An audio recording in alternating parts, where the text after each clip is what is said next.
1983 में कुछ गोताखोर अरब सागर में उतरे। वे समुद्र की गहराइयों में कुछ खोजने जा रहे थे। समुद्र की सतह से कई मील नीचे उन्हें ऐसा कुछ मिला जिसने पूरी दुनिया को चौंका दिया।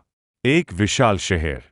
वह बिल्कुल आज के किसी आधुनिक शहर की तरह लग रहा था। ऊंची दीवारें, सड़कें, मूर्तियां, महल और सुनियोजित निर्माण। समुद्र के नीचे ऐसा शहर देखकर सभी गोताखोर हैरान रह गए। जब पत्थरों के नमूने लिए गए तो पता चला कि ये पत्थर महाभारत काल से जुड़े हैं। और यही वह नगरी है जिसका उल्लेख महाभारत में मिलता है। यह कहानी है श्री कृष्ण की नगरी, द्वारका की। भगवान विष्णु के 4 धामों में से एक द्वारका, गुजरात के जामनगर जिले में अरब सागर के किनारे बसा एक छोटा सा शहर है, जहां दूर दूर से हजारों कृष्ण भक्त दर्शन के लिए आते हैं। भागवत पुराण के 10वें अध्याय के अनुसार कंस वध के बाद श्री कृष्ण यादव वंश के साथ मथुरा में रहने लगे। कंस की मृत्यु से क्रोधित होकर उसके ससुर जरासंध ने मथुरा पर आक्रमण किया। एक के बाद एक उसने 17 बार मथुरा पर हमला किया। लगातार हो रहे इन आक्रमणों से परेशान होकर श्री कृष्ण ने मथुरा छोड़ने का निर्णय लिया।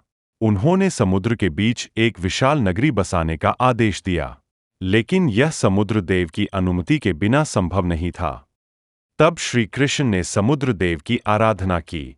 समुद्र देव प्रसन्न हुए और उन्हें समुद्र के बीच 12 योजन भूमि प्रदान की। इस भूमि पर भगवान विश्वकर्मा ने द्वारका का निर्माण किया। भवन था। नगर निर्माण के बाद श्री कृष्ण अपनी मायावी शक्तियों से अपने परिवार और पूरे यादव वंश को मथुरा से द्वारका ले आए।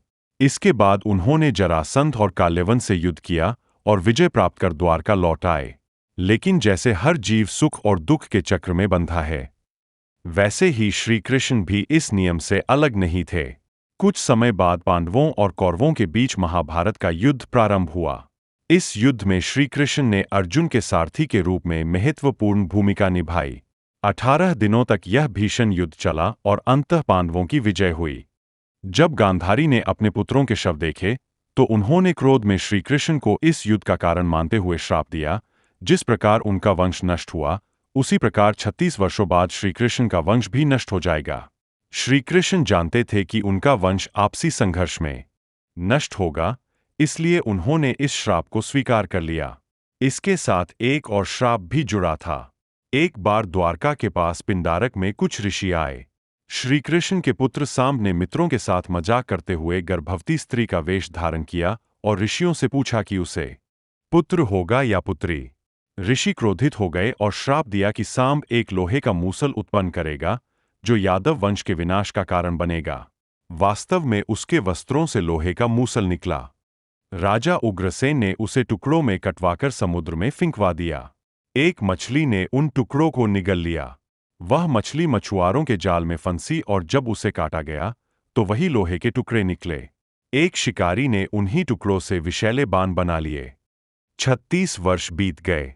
गांधारी का श्राप पूरा होने का समय आ गया। मदिरा के नशे में यादव आपस में लड़ने लगे। यह विवाद इतना बढ़ा कि पूरा वंश आपसी युद्ध में नष्ट हो गया। बलराम ने भी देह त्याग दी। यह सब देखकर श्री कृष्ण एक पीपल के वृक्ष के नीचे बैठे। उसी समय जरा नामक शिकारी ने उन्हें हिरन समझकर बाण चला दिया।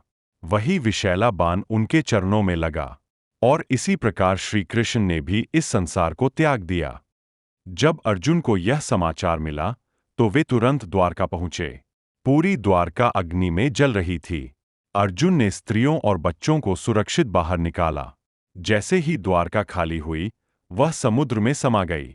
श्री कृष्ण की द्वारका सदा के लिए अरब सागर में विलीन हो गई। आज द्वारका 2 भागों में विभाजित है, द्वारका और बेट द्वारका। द्वारका समुद्र तट पर स्थित शहर है, जबकि बेट द्वारका समुद्र के बीच एक द्वीप है। कई वर्षों तक इसे केवल एक कथा माना गया। 1930 में खोज प्रारंभ हुई और बेट द्वारका में कई अवशेष मिले। 1963 में पहली बार यहां पुरातात्विक उत्खनन हुआ, जिसमें प्राचीन मूर्तियां और वस्तुएं मिलीं। 1983 से 1990 के बीच डॉ.एस.आर. राव और उनकी टीम ने समुद्र के भीतर खोज की और एक अद्भुत नगरी के अवशेष पाए। मजबूत दीवारें, पत्थर, स्तंभ, सिंचाई प्रणाली और अनेक संरचनाएं मिलीं। कार्बन डेटिंग द्वारा पत्थरों की आयु ज्ञात की गई, जो महाभारत काल के समय से मेल खाती बताई गई। शहर का क्षेत्रफल 12 योजन पाया गया, जो भागवत पुराण में वर्णित माप से मिलता है। यहाँ बड़ी संख्या में लंगर भी मिले, जिससे पता चलता है कि द्वारका एक प्राचीन बंदरगाह था। एक सिद्धांत के अनुसार लगभग 3500 वर्ष पूर्व समुद्र का स्तर बढ़ने से यह नगरी जलमग्न हो गई। फिर भी यह प्रश्न आज भी बना हुआ है, क्या द्वारका केवल एक कथा थी या वास्तव में एक महान सभ्यता का हिस्सा? अगर आपको यह कहानी पसंद आई हो तो लाइक और शेयर करें और कमेंट में बताएं कि आप अगली बार किस विषय पर जानना चाहते हैं। ऐसी ही अनसुनी और अनदेखी कहानियों के लिए सब्सक्राइब करें। फिर मिलेंगे अगली वीडियो में।